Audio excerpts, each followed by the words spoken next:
Hadirin yang saya muliakan, diterbitkannya Surat Perintah 11 Maret tahun 1966, 51 tahun yang lalu, adalah merupakan tonggak sejarah dimulainya pemerintahan Orde Baru di bawah kepemimpinan Bapak Soeharto.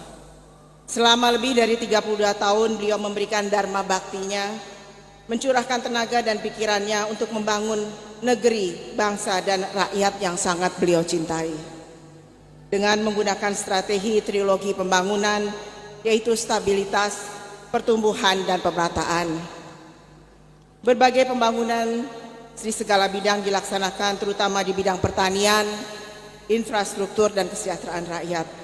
Keberhasilan dari pembangunan sampai-sampai mendapat penghargaan dari lembaga-lembaga internasional. Di antaranya tahun 1986 mendapat penghargaan dari FAO karena keberhasilan dalam swasembada beras. Kemudian tahun 1989 mendapatkan penghargaan dari PBB karena kesuksesan Indonesia dalam program keluarga berencana. Begitu banyak keberhasilan yang dicapai oleh Orde Baru yang dapat dinikmati oleh rakyat Indonesia.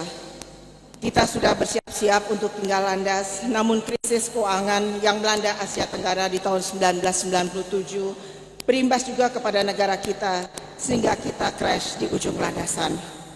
Kita dilanda krisis ekonomi dan krisis multidimensional yang akhirnya membawa Presiden Soeharto mengambil keputusan untuk berhenti sebagai presiden.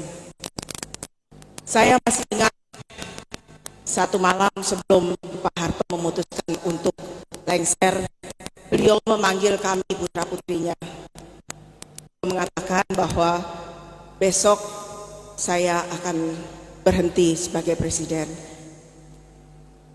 Lalu salah seorang dari kami menanyakan, apakah Bapak sudah yakin dengan apa yang Bapak putuskan?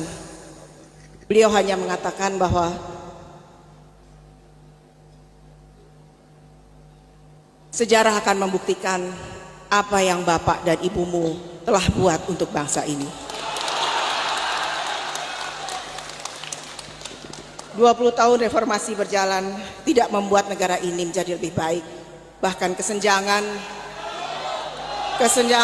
antara si miskin dan si kaya makin jauh. Saya sangat setuju dengan apa yang dikatakan oleh Bapak Presiden Jokowi beberapa waktu yang lalu, bahwa demokrasi kita sudah kebablasan. Tidak ada lagi demokrasi terpimpin yang selalu didengung-dengungkan oleh Bung Karno. Tidak ada lagi demokrasi Pancasila yang didengung-dengungkan oleh Pak Harto. Yang ada hanyalah demokrasi liberal, di mana setiap orang bisa berkata dan berbuat seenaknya tanpa mengindahkan norma-norma ketimuran yang kita miliki. Perubahan keadaan suasana yang tidak nyaman dan menimbulkan ketidaknyamanan di berbagai tempat ini. Kita sering mendengar orang mengatakan enak zaman Pak Harto.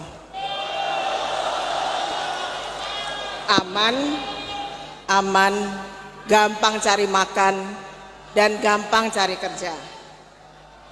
Akhirnya saya berpikir bahwa mungkin ini yang dikatakan oleh Bapak sebelum beliau lengser, bahwa sejarah akan membuktikan apa yang sudah Bapak dan Ibumu buat untuk bangsa ini.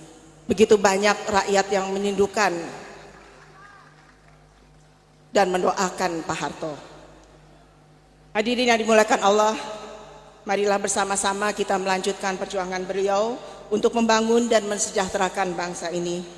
Kita kembalikan ke relnya demokrasi yang kebablasan itu, seraya berdoa dan mohon kepada Allah Subhanahu wa Ta'ala agar kita diberi kekuatan lahir batin dalam menghadapi segala cobaannya, dijauhkan dari malapetaka dan bencana, dan segera diangkat dari kemiskinan dan kebodohan.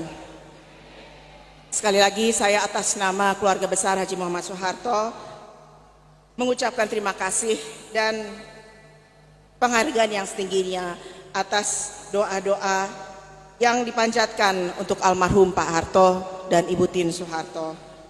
Semoga langkah Bapak-Bapak Ibu sekalian sampai ke tempat ini dan doa-doa yang dipanjatkan menjadi amal ibadah yang mendapat ganjaran pahala yang berlipat ganda dari Allah Subhanahu wa Ta'ala. Semoga Allah yang Maha Kuasa, Tuhan yang Maha Besar, senantiasa membimbing dan ridhoi langkah kita dalam mengabdi kepada negara dan bangsa. Wabillahi taufiq wal hidayah. Wassalamualaikum warahmatullahi wabarakatuh. Waalaikumsalam warahmatullahi wabarakatuh.